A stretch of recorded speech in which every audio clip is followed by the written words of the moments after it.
행복하게 하시며 우리의 삶을 풍성하게 하시는 하나님의 놀라운 은혜와 또한 크신 능력이 저와 여러분의 가정과 자녀들의 가운데 넘쳐나기를 간절히 축복합니다. 여러분, 오늘은 It's Not Easy라는 이 시리즈 세 번째 시간으로 마치려고 합니다. 산상수훈이 다 끝나거든요. 특별히 It's Not Easy 첫 번째, 두 번째 이 마지막 시간인데요. 여러분, 오늘 이 말씀을 통하여서 우리가 깨달아야 될 것이 있습니다.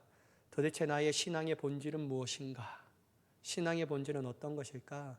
그것을 좀 깨닫고 함께 은혜를 나눴으면 좋겠습니다. 여러분, 사도 바울은요, 고린도전서 12장 8절에서 11절까지 성령님이 주시는 다양한 은사의 종류들에 대해서 말씀해 주고 있습니다. 특별히 사도 바울은 8절에서부터 성령의 은사를 구분하는데 9가지로 구분하는 것을 볼 수 있습니다. 첫 번째 뭐죠, 여러분? 지혜의 말씀을. 일단 두 번째는 지식의 말씀을. 일단 세 번째는 믿음을. 또한 네 번째는 병 고치는 은사를. 일단 어떤 사람은 능력 행함을, 예언함을, 영들 분별함을, 각종 방언을 말함을, 일단 각종 방언을 통역함을 주시니. 이렇게 이제 9가지의 은사들로 구분하면서 얘기할 수 있거든요. 근데 여러분, 이 성령의 은사들은 God's gift라고 말하는 하나님의 선물이에요. 이건 하나님의 마음이에요. 근데 여러분, 선물도 달라고 하는 사람에게 하나님이 주시거든요. 근데 여러분, 이 말씀의 배경이 고린도 교회에 나오는 말씀인데, 고린도 교회는 성령의 은사들이 넘쳐났던 교회입니다. 그런데 여러분, 문제가 뭐냐면요, 갈라졌어요. 문제가 뭐냐면요, 분열되어 있어요. 문제가 뭐냐면요, 교회의 질서가 어지럽혀졌다라는 거예요. 왜냐하면 여러분, 각자 잘났어요. 내가 성령의 은사들을 받았는데 성령의 은사들 서로 존중하며 그 성령의 은사들 나만 위하여 사용하는 것이 아니라 하나님의 가장 큰 목적은 뭐냐면 교회의 유익이에요. 그걸 주시기 위해서 각 사람에게 맞는 알맞는 구하는 자에게 성령의 은사를 주시거든요. 근데 여러분, 그래서 사도 바울이 뭐라고 표현하면 같은 성령을, 한 성령 안에서 이러한 은사를 받았다라고 말해요. 그러니까 여러분, 성령의 은사를 받은 목적이 달라질 수가 없다라는 것이죠. 성령의 은사가 충만한 교회는 더욱더 하나 되는 것을 힘써 지키는 교회가 될 수밖에 없다라는 것을 말씀합니다. 제가 오늘 그 말씀을 드리려고 하는 것은 아닌데요, 여러분, 대부분의 그리스도인은 성령의 은사를 받기를 원합니다. 특별히 여러분, 목회자들은요, 성령의 9가지의 열매를 맺기를 원해요. 은사들을 받기를 원하거든요. 저희 어머니가 제가 목회한다라고 하니까요, 저는 잘 모르겠어요. 어느 때부터 목사님이 되고자 한다라는 생각은 못했는데, 제가 말을 하고 하여튼 뭐 대화가 가능하고 할 때부터 현대야 너가 뭐 되어주고 싶니? 저는 항상 목사님이라고 얘기했다고 해요. 기억이 안 납니다. 그때로 다시 돌아가서 제 입을 막고 싶은 마음도 있는데 왜 그렇게 얘기했을까? 그런 마음도 들어요. 하여튼 이 목사님이라는 생각이 계속 갔나? 그렇지 않아요, 여러분. 저는 간호사도 되고 싶고요, 특별히 의경할 때는 경찰관도 되고 싶었어요. 왜냐하면 제 적성이 맞거든요. 경찰관은 아주 맞아요.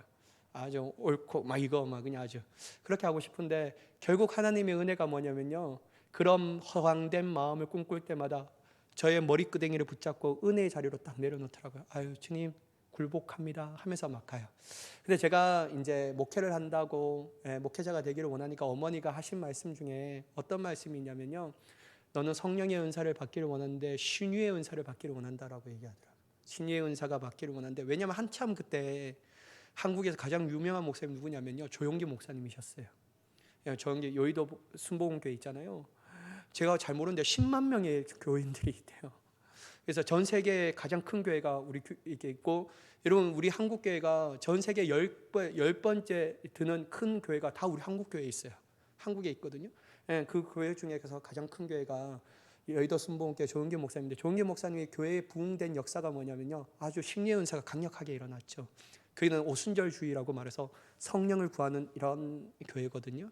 그래서 막 이렇게 의자도 여기 3개 이렇게 있으면요, 두 사람한테 꼭 한 자리는 비워놓습니다. 왜냐하면 성령님께서 임재하시는 자리이기 때문에. 그 정도로 아주 성령을 중심으로 추구하며 나아갔던 그런 교회입니다. 그러니까 막 신의 은사가 나요. 그러니까 막 사람들이 몰려나고 역사가 나죠. 우리 어머니가 그런 신의 은사를 받기를 원했어요. 근데 뭐 이유가 있어요. 왜 받기를 원했냐면요, 신의 은사가 있으면 사람이 구름대 같이 모여드니까. 왜냐하면 여러분, 제가 다녔던 교회는요, 시골 교회였어요. 그래서 성도가 많아봤자 10명. 아주 미자립 교회, 어려운 교회였어요. 그러니까 여러분, 목사님들이 힘들고 어려운 것은 누구보다도 저희 아버지랑 저희 어머니가 너무 잘 알고 있었다는 거죠.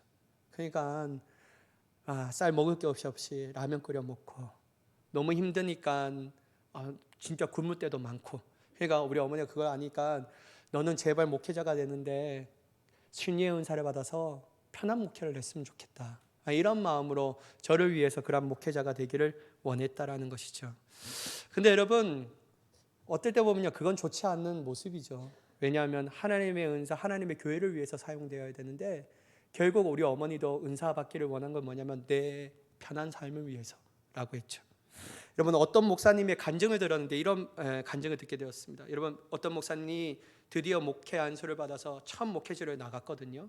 그 목회지가 어느 교회냐면 작은 교회였어요. 아담하고 성도들도 그렇게 많지 않은 교회지만 나이가 지긋은 권사님들도 있고 젊은 분도 있고, 하여튼 아담한 교회였는데요.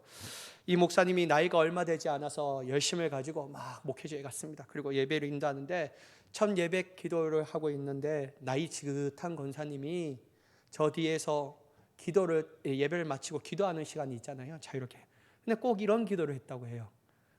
주님, 저 어린 주의 종에게 방언의 은사를 주시옵소서, 막 이렇게 해요. 지금 권사님이 나를 위해서 방언의 은사를 구하는구나, 너무 감사한 거예요. 한편으로는 자기가 방언의 은사가 없다라는 것을 알고 계셨구나라는 것에서 너무 감사했다고 생각해요. 근데 여러분, 시간이 가면 갈수록 그 기도가 계속 세지는 거예요, 강도가. 주여, 저 어린 종에게 막 하면서 방언의 은사를 주시옵소서 막 하는데, 방언의 은사 막 이러면서 막 계속 하는데, 이게 한두 번 들을 땐 너무 좋은데 10번 넘어가니까 너무 힘든 거예요. 뭐 자꾸 방언의 은사를 달라나, 난 괜찮은데. 근데 여러분, 끊임없이 계속 그래서 자기가 이게 너무 마음이 부담스럽고 어렵고 내가 방언의 은사를 받아야 되겠구나 라는 아주 기분이 묘했다고 얘기해요. 그래서 주일날 강고의 시간에 딱 얘기했어요. 모든 성도들이 나왔을 때 강고하는데, 자신을 위해서 방언 기도를 해주시는 분이 많기 때문에 저도 방언을 받도록 열심히 하겠습니다. 그래서 앞으로 5일 동안 제가 이 교회에 있지 아니하고 산에 올라가서 방언 기도를 받고 돌아오겠습니다 하면서 막 강고를 선포했다고 해요. 막 선포했다고 해요. 그래서 막 성도님들이 박수 치면서 목사님 저희도 기도하겠습니다 라고 해서 이 목사님이 막 진짜 결연한 마음으로 내가 방언을 받지 아니하면 목회를 할 수 없다 라는 마음으로 갔다고 해요. 여러분, 옛날 어른들이 산기도에서 많은 은혜를 받잖아요. 왜 그렇죠? 기도하다가 막 나무도 뽑고 막 그랬다고 해요. 저는 잘 모르겠어요. 저는 기도하면 무섭기만 하는데 그렇게 하면서 하여튼 막 열심히 했어요. 첫째 날 지나고 이튿 날 지나고 3일째 되는 날에 방언을 받도록 열심히 기도했지만요, 자신의 입에 방언을 나올 기미가 보이지 않는 거예요. 그래서 그래도 사흘째는 주시겠지. 그래도 사흘째도 막 부르짖는 거예요. 그런데도 여러분, 여전히 방언 기도가 나오지 않아요. 마지막 5일째 목숨을 걸고 하나님, 나 창피해서 내가 교회에 갈 수가 있겠습니까? 나를 위해서라도 하나님 좀 주세요. 나 저 권사님 소리 또 들어야 됩니까? 막 이런 마음으로 제발 달라고 막 방언을 달라고 막 기도했다고 합니다. 근데 여러분, 이 5일째에서 6일째 넘어가는 자정을 딱 넘어가고 새벽 미명이 갖고 왔는데도 방언을 받았을까요? 못 받았을까요? 못 받았어요. 방언을 안 주시는 거예요. 그러니까 여러분, 이 목사님 마음 가운데 너무 힘든 거예요. 이렇게 목숨을 걸고 주님 앞에 기도해도 어떻게 방언을 주시지 않을까? 내 보고 창피하고 내 목회를 그만하라고 하는 걸까? 막 고민 가운데 있을 때, 이대로 가면 너무 창피하니까, 이대로 가면 너무도 면목이 없으니까 지금 성도들 나를 위해서 막 기도하는데, 그래서 이 목사님이 공부는 잘했거든요. 머리가 좋아요. 내가 방언과 비슷한 헬라어로 주기도문을 외워야 되겠구나 그런 생각이 들었어요. 그래서 헬라어로, 왜냐면 여러분, 헬라어가 아주 방언과 비슷해요. 알레세이어세이어 막 하면 이런 말이다. 알레세이아가 이게 뭐냐면 진리라는 뜻이거든요. 막 그런 막 방언과 아주 비슷해요.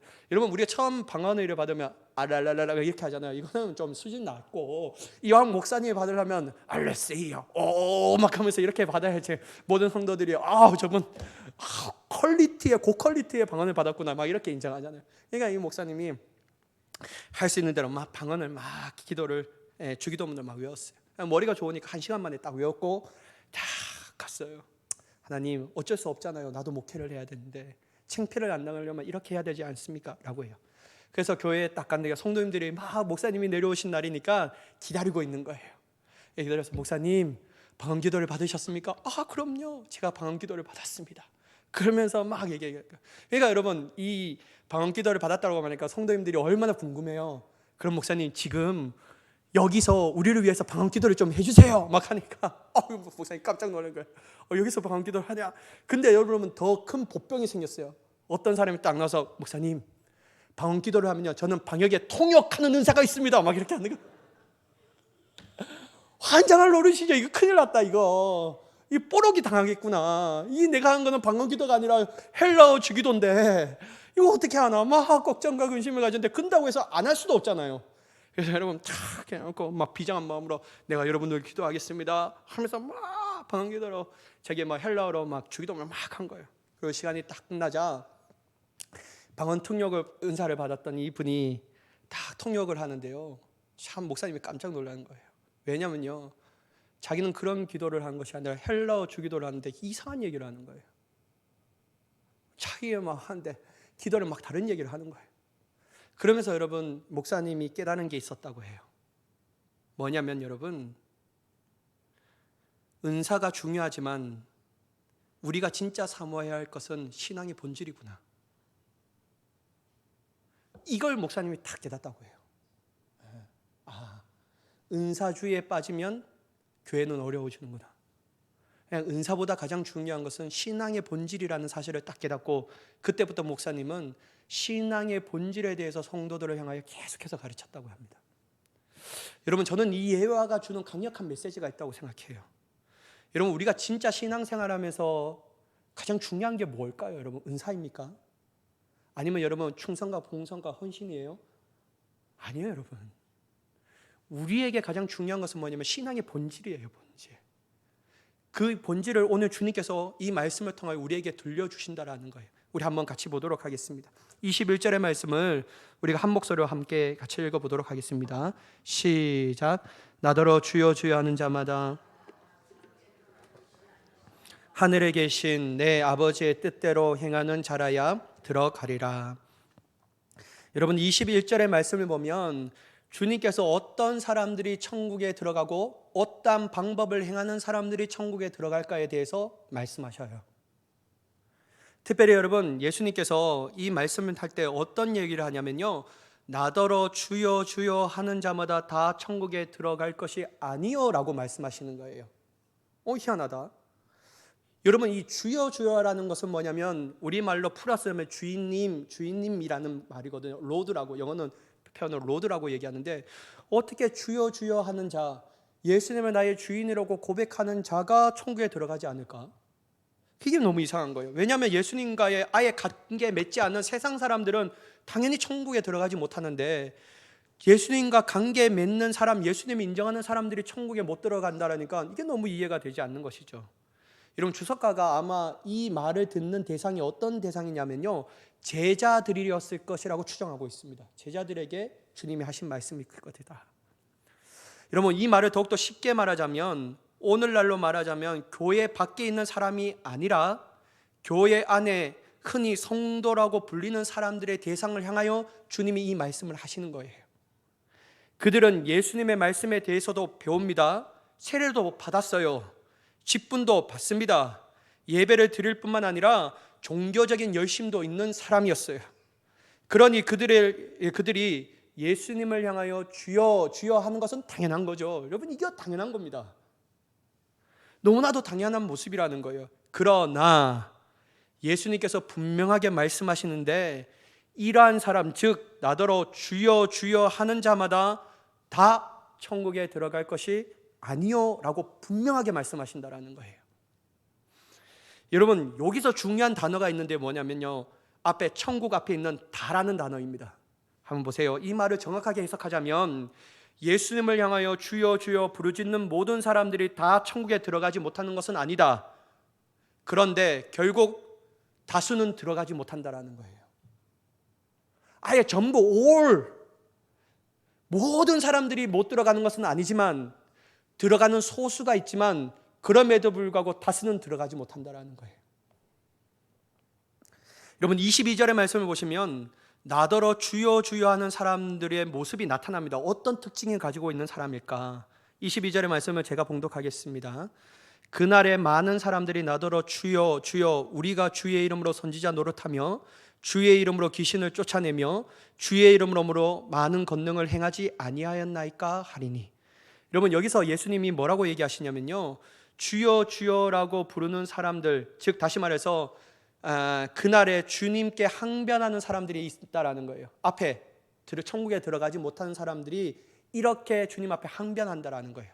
근데 여러분, 특별히 22절의 말씀을 보면요, 그날에라는 표현이 있어요. End of days랍니다. 이게 뭐냐면 마지막 날에, 최후의 심판 때. 여러분, 예수님은 곧 오시잖아요. 예수님 오셔요. 승천하신 분이 주님의 뜻에 따라서 이 땅에 오신다라고 우리에게 약속하셨거든요. 그때는 어떤 모습이냐면요, 심판의 주로 오신다라는 거예요. 첫 번째 예수는 구원의 주로 오셨지만 마지막에는 심판의 주로 오십니다. 하나님의 권한을 위헌받고 마지막에 모든 사람들이 주님 앞에 나올 때 주님께서 그들을 향하여 너는 지옥이다, 너는 천국이다 라고 선포하시면서 구원받는 사람은 하나님의 나라에 이끌어 가시고 영원한 이 건세에 던져질 사람들은 다 정해버리는 거예요. 이날에 주님 앞에 나오는 사람들이, 앞에 있던 천국에 들어가지 못한다라고 선포함을 받은 사람들이 주님 앞에 항변하는 거예요. 주님, 이 말이 됩니까?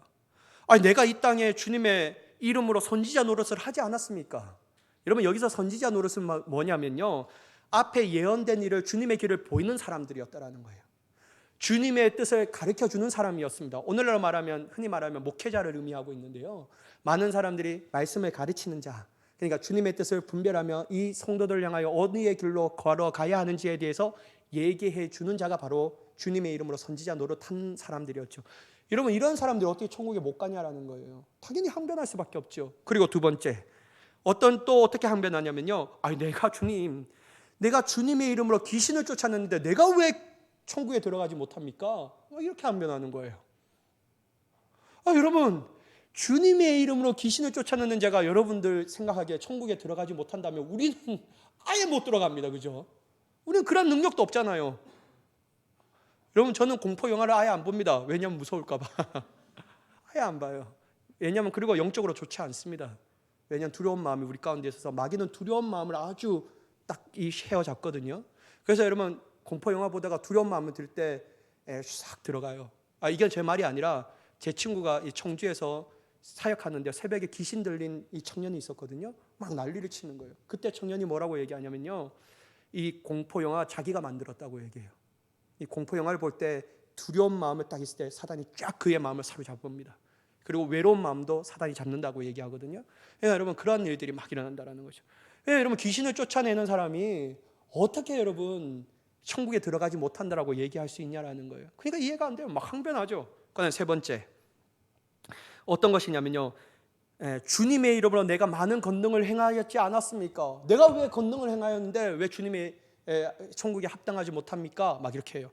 여기서 여러분, 많은 권능이라는 것은 헬러로 두나미스라고 많이 들어보셨죠? 두나미스라고 말하는데, 이건 뭐냐면요, 흔히 여기에 쓰인 뜻은 어떤 뜻이냐면 병 고치는 은사였습니다.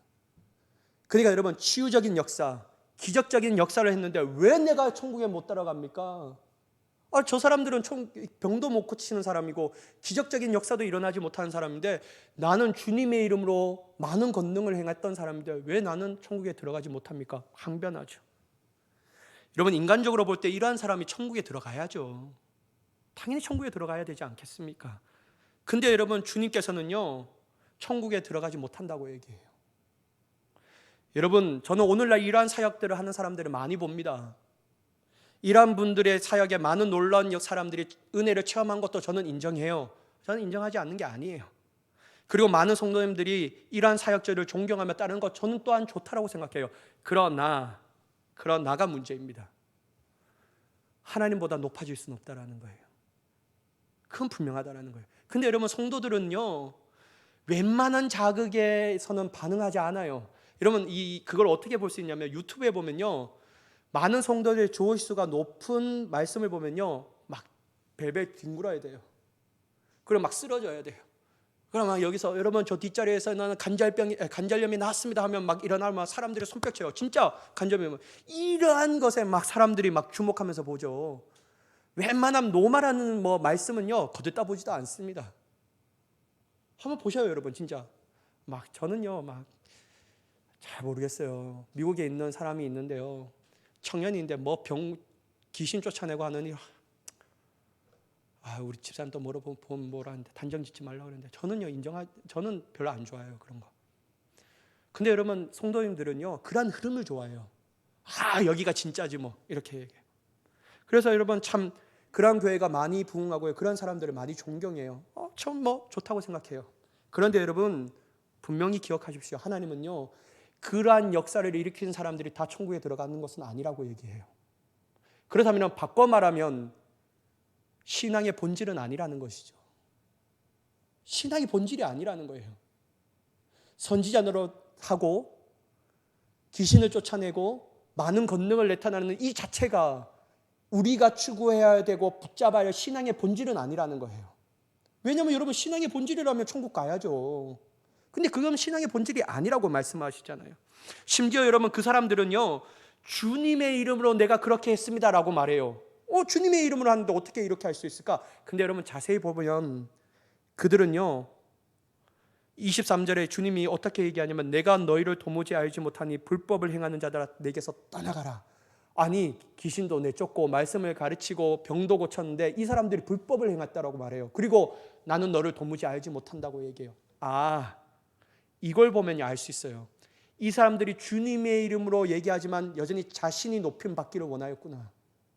주님으로 이름을 했지만 자신의 교회의 성장만을 추구하며 나아갔던 사람이었구나.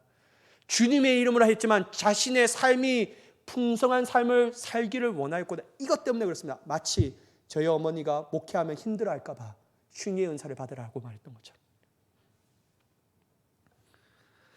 여러분 예수님이 우리에게 말씀하신 신앙의 본질은 그렇다면 무엇일까요? 여러분 잘 보세요. 이 신앙의 본질이 있어요.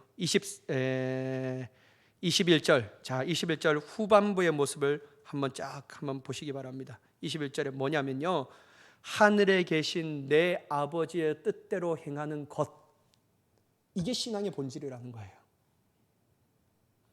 오직 하나님 아버지의 말씀대로 순종하며 살아가는 것이 신앙의 본질이라고 주님께서 말씀하고 계시다라는 거예요.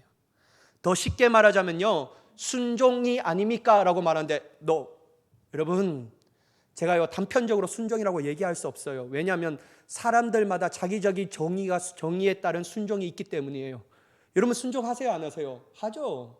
여러분 다 하잖아요. 저도 순종해요. 근데 여러분 단지 순종이라는 뭉텅거려 말할 수 없어요. 여기서는요. 왜냐면요 사람들이 자신에게 대해서 순종이라고 정의할 때 어떤 순종이냐면요 자기 나름대로의 순종이 있어요. 자기를 위한 순종이 있어요. 자기만 옳다는 순종이 있다는 거예요. 근데 여러분 이거는요 아버지 하나님의 뜻대로 행하는 순종이 아니에요. 골라 순종, 이건 진짜 순종이 아니에요. 내가 하기 편한 것만 순종하는 거, 이건 주님이 원하시는 순종이 아니에요. 그래서 여러분 저는요 순종이라는 표현보다 더 디테일하게 얘기해야 된다고 생각합니다. 어떤 말이냐면요 성경적인 순종, 그리고 하나님의 온전한 순종이 필요하다. 사랑하는 여러분, 그들은 왜 그렇게 권능과 역사를 일으키고도 천국에 들어가지 못했을까요? 그들이 하는 모든 사역은 하나님을 영화롭게 하는 사역이 아니었습니다. 그들이 하는 것은 하나님을 주목하게 만드는 것이 아니었어요. 그들이 하는 것은 하나님의 말씀 가운데 순종하여 예수님의 작은 제자로 사람들을 세워주기 하기 위한 목적이 아니었다라는 거예요. 그들은 오로지 자신을 위한 목적으로 그렇게 사역을 했던 것입니다. 저는요 가장 나쁜 사람이 뭐냐면요 자기 제자 만드는 사람, 진짜 나쁘다고 생각해요. 사랑하는 여러분, 내 제자는 없어요. 여러분들이 누구에게 성경 공부를 배우고 누구에게 여러분 제자 훈련을 하잖아요. 그때도 여러분 그 가르치는 목사의 제자가 되면 안 됩니다. 주님이 그렇게 원하는 게 아니에요. 우리는 누구의 제자가 되어야 되냐면 예수님의 제자가 되어야 합니다. 그게 가장 중요해요. 근데 여러분 오늘 이 사람들이 왜 그렇게 했냐면요 자꾸만 자기 제자를 만드는 거예요. 사람을 주목하는 제자로 만든다라는 거예요. 여러분 이게 진짜 잘못된 겁니다. 그러니까 여러분 주님이 뭐라고 했냐, 불법을 행하는 자들하고 얘기할 수밖에 없는 거예요. 자신의 명성을 높이려고 자신의 삶을 윤택하기 위해서 예수님의 제자로 만들기보다는 자신의 제자로 만들기 위해서 그렇게 사역하는 것이었습니다. 그러니까 여러분, 주님은 그들이 다 천국에 들어가지 못한다라고 얘기하죠. 또한 그것에 대한 맹목적인 신앙을 가지고 하나님의 뜻대로 살아가는 순종에는 관심도 없고 행하지도 않고 그러한 기적과 이적이 신앙의 본질로 생각하는 사람들 또한 여러분 주의 깊게 봐야 합니다. 이 사람들 또한 하나님의 나라에 합당하지 않는다고 말씀하십니다. 사랑하는 여러분, 우리의 신앙의 본질은 기적과 역사가 아니에요. 여러분, 저는 이게 아니라고 생각해요. 성경을 보더라도 아닌 건 맞다고 생각해요. 여러분 한번 보세요. 성령의 은사가 신앙의 본질은 아니에요. 그런데 여러분, 우리가 추구해야 할 것은 맞아요. 근데 신앙의 본질은 아니에요. 만약 여러분 신앙의 본질이라면 예수님께서 귀신을 쫓아내고 병을 고치시며 아름다운 말씀만을 전하는 것이 신앙의 진짜 중요한 본질이라면 여러분, 예수님은 십자가에 죽으실 필요가 없었어요. 이게 신앙의 본질인데 왜 죽어야 합니까? 끝까지 살아서 병 고쳐줘야죠. 끝까지 살아서 귀신 들린 자를 자유케 하셔야죠. 끝까지 살아서 주님의 말씀을 전해야죠. 이게 본질이라면 말이에요. 근데 여러분, 주님은 어떻게 됐죠? 십자가에 죽으셨어요. 그리고 죽으신 것뿐만 아니라 하나님의 뜻대로 어떻게 됐죠? 부활하셨다라는 거예요. 그래서 여러분, 성경의 신앙의 본질은 십자가와 부활이라고 얘기해요. 여러분, 이거 중요한 의미가 있습니다. 십자가와 부활. 여러분, 예수님께서 십자가를 앞두고 감난산에 올라가셔서 기도하셨죠. 뭐 기도하셨죠, 여러분? 첫 번째 기도한 게 뭐냐면, 아버지, 만약 이 잔이 나에게 지나갈 수만 있다면 지나가게 하옵소서 라고 말해요. 근데 여러분, 결국 예수님께서 두 번, 세 번 기도하면서 결론이 뭐였냐면요, 내 뜻대로 마옵시고 아버지의 뜻대로 하옵소서. 순종입니다. 성경적 순종이에요. 내 나름대로 순종이 아니었어요. 성경적 순종이었어요. 그래서 여러분, 십자가는 순종입니다. 부활도 순종이에요. 아버지께서 일어나라고 말씀하실 때 일어나는 것이 순종이라는 거예요. 너무 중요합니다. 여러분, 예수님께서는요, 한 사건을 통해서 내가 너에게 주고 싶은 것은 기적과 이적이 아니라고 분명하게 우리에게 알려주셔요. 뭐냐면요, 오병이의 역사 한번 보세요. 제가 매번 말씀드렸지만 오병이의 역사가 일어났잖아요. 그래서 여러분, 이 군중들이 어떻게 했죠? 예수님을 막 따라가 환호합니다. 왜요? 자신의 왕을 세우려고. 그렇다면 여러분, 왜 예수님을 왕으로 세우려고 했죠? 여러분, 물고기 2마리랑 보리떡 5개로 5,000명이고 넘으면, 이건 성인 남자들만 세월을 식자인데 여자 어린아이들 포함하면 10,000명의 역사가 먹고 남았는데, 이 예수님이 우리의 왕이시면 내가 먹는 것은 걱정이 없겠구나. 아주 육체적으로 주님을 따랐다라는 거예요. 그러니까 여러분, 주님이 만약에 여러분 자신이 기적과 이적의 역사가 예수님께서 생각하신 본질이라면 어떻게 반응하셨습니까? 맞다. 이거 어떻게 그렇게 너희들 어떻게 정확하게 알았냐? 나를 왕으로 삼아라. 내가 너에게 기적과 이적을 베풀어 날마다 먹는 것을 책임져 줄게. 이렇게 얘기하셔야죠. 만약에 그것이 신앙의 본질이라면요. 근데 여러분, 주님이 어떻게 하셨죠? 얼른 이 사람들의 동자에 막 휩쓸릴까 봐 특별히 제자들 어떻게 합니까? 빨리 배에 태워서 멀리 보냅니다. 그리고 자기는 어떻게 하죠? 멀리 떨어져요. 군중들과 구별됩니다. 왜 그럴까요, 여러분? 특별히 여러분, 예수님께서 한적한 곳에 나갔다라고 말하는데 그건 뭐냐면요, 기적과 이적이 중요한 것이 아니라 기도는 하나님의 뜻에 온전히 순종하기 위해서 나갔다라는 거예요. 사랑하는 여러분, 우리는 성경적 순종, 온전한 순종이 신앙의 본질을 부여잡고 있는 자가 되어야 할 줄 믿습니다. 우리 또한 우리를 향하신 하나님의 말씀 가운데 순종해야 합니다. 여러분, 제발요, 우리가 세운 기준을 따라 내 나름대로 순종하면 안 됩니다. 이건 순종이 아니에요, 여러분. 불순종이죠. 또한 여러분, 골라 순종도 하면 안 됩니다. 이건 주님이 원하신 게 아니에요. 오직 하나님의 뜻대로 행하는 온전한 순종, 성경적 순종을 우리의 신앙의 본질로 삼고 우리의 삶 가운데 일어나게 해야 할 줄 믿습니다. 신앙의 본질이에요. 목사님 잘 되십니까? 안 돼요, 여러분. 죄송해요. 저도 안 돼요. 근데 여러분, 우리 함께 좀 발버둥 쳐보자는 거예요. 주님이 우리 안에서 하실 수 있도록 말이에요. 그것도 하지 않지. 아유 이거 안 돼. 딱 아예 체념하면서 그건 하나님이니까 하신 거고 예수님께서 하신 거고 예수님의 사도들이니까 그렇게 하신 거지. 아니야 나는 못해. 그렇게 하지 말고 좀 같이 해보자라는 거예요. 진짜 신앙의 순종, 진짜 성경적 순종, 하나님의 말씀 가운데 순종할 때 우리 같이 진짜 눈물 흘리면서 때로는 발버둥 치고 싸우면서까지도 그렇게 한번 살아보자라는 거예요.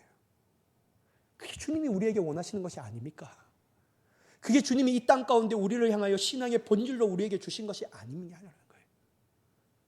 사랑하는 여러분, 오늘 설교의 제목처럼 절대 쉽지 않아요. It's not easy예요. 그러나 여러분 결코 포기할 수 없습니다. 왜냐하면 신앙의 본질은 하나님의 나라와 가는 것까지 연결되어 있기 때문에. 그래서 여러분 결코 우리는 가볍게 여기지 말아야 합니다. 여러분 안 되더라도요 단 하나 포기하지 마세요. 여러분 저도 포기 안 할 거니까 우리 같이 포기하지 맙시다. 이제까지 내 마음대로 순종하고 내 뜻대로 순종하고 골라 순종했다면 이제는 딱 이 시점부터 딱 돌이켜서요 하나님의 뜻을 따라 온전히 주님이 원하시는 순종으로 나아갈 수 있는 신앙의 본질로서 승리하며 나아갈 수 있는 저와 여러분이 되기를 예수님의 이름으로 정말 간절히 축복합니다. 그렇다면 여러분 두 번째 신앙의 본질인 성경적인 순종과 온전한 순종을 삶 가운데 나타내는 사람들은 어떤 특징이 있는가? 어떤 특징이 있냐면요 고난과 어려움과 위기 가운데도 승리할 수 있다는 거예요. 여러분 한번 잘 보세요. 24절에서 26절 어떤 말씀이죠? 너무나도 잘 아는 말씀이에요. 예수님은 집을 반석 위에 지은 사람을 지혜로운 사람이라고 얘기해요. 또 여러분 집을 모래 위에 지은 사람은 어리석다라고 말해요.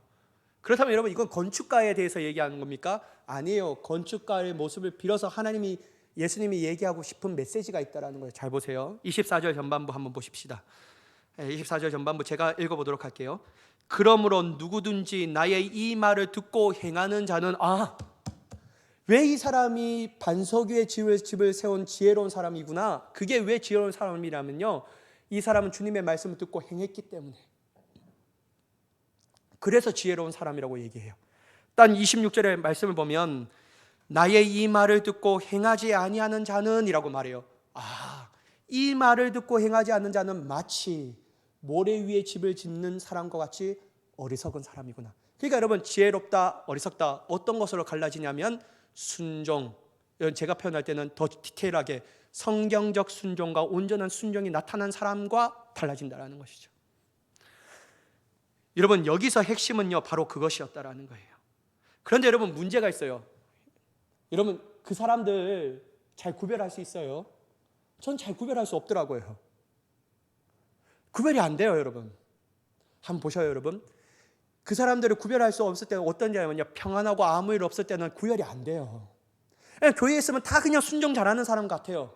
성경적 순종, 온전한 순종이 잘 나타나는 사람인 것 같아요. 지혜로운 사람 같아요. 근데 여러분 처음 보면 잘 모르고요 평안할 때는 잘 몰라요. 근데 어떨 때 아냐면요 고난이 닥쳐올 때 알아요. 내가 이제까지 했던 순종이 골라 순종이었구나. 내 마음대로 순종이었구나.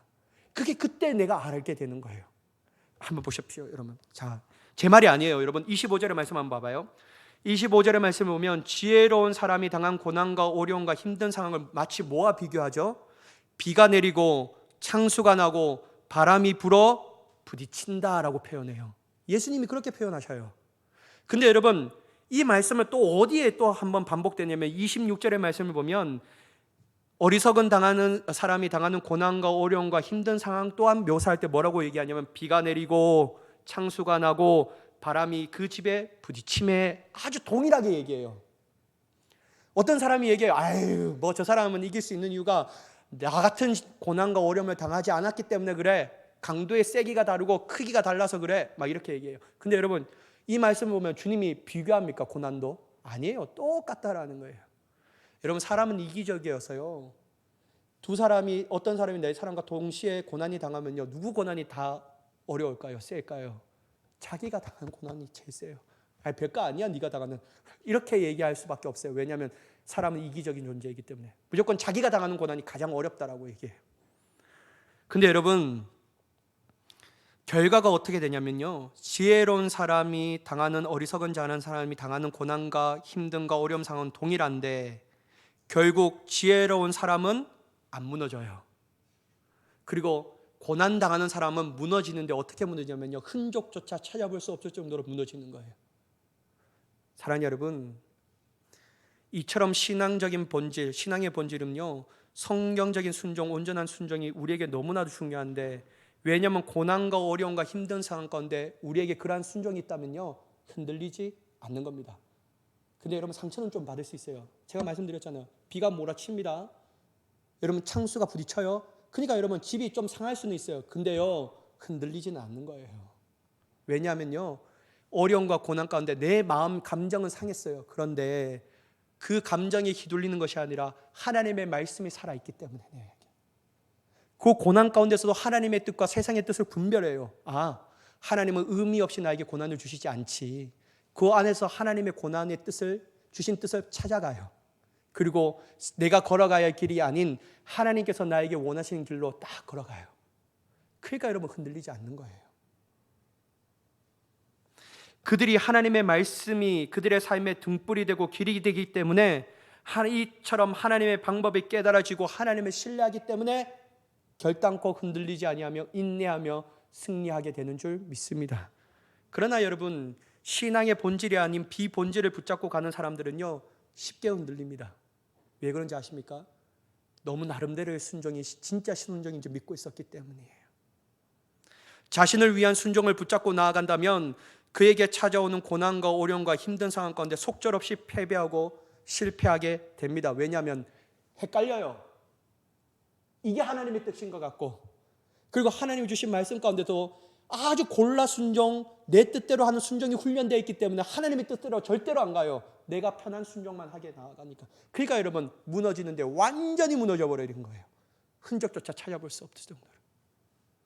사랑하는 여러분, 저는요, 진짜 중요한 게, 신앙이 가장 중요한 게 순종이라고 생각해요.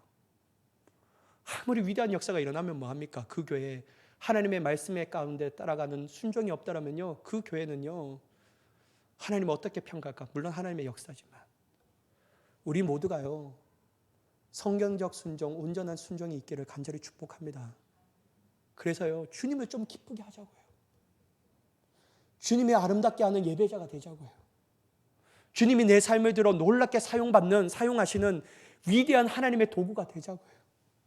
그것은 여러분, 온전한 주님의 성령적 순종과 온전한 순종을 하는 사람만이, 신앙의 본질을 부여잡고 있는 사람만이 그렇게 쓰임받게 되는 줄 믿습니다. 저와 여러분이 이 순종을 두고 나아가 주님 앞에 인정받고 칭찬받는 저와 여러분이 되기를 예수님의 이름으로 간절히 축원합니다.